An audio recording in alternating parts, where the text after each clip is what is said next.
তরমুজ কত হয়েছে এটা? তরমুজটা 260 টাকা বিক্রি হয়েছে। 260।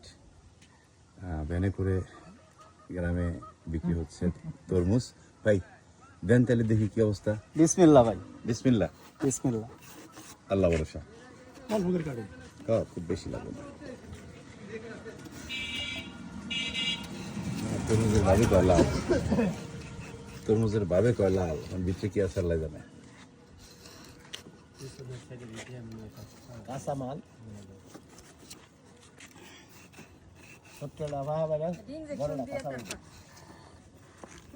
যা কর সমস্যা নাই। দেখি একটু নিচে নামা। খারাপ না। আপা বর্তমানে আরো 1 মাস পর দানা ভরবো। যত বড় ব্যাপারই হোক দানা পাওয়া তরমুজ দিতে পারবে। ভাই আপনি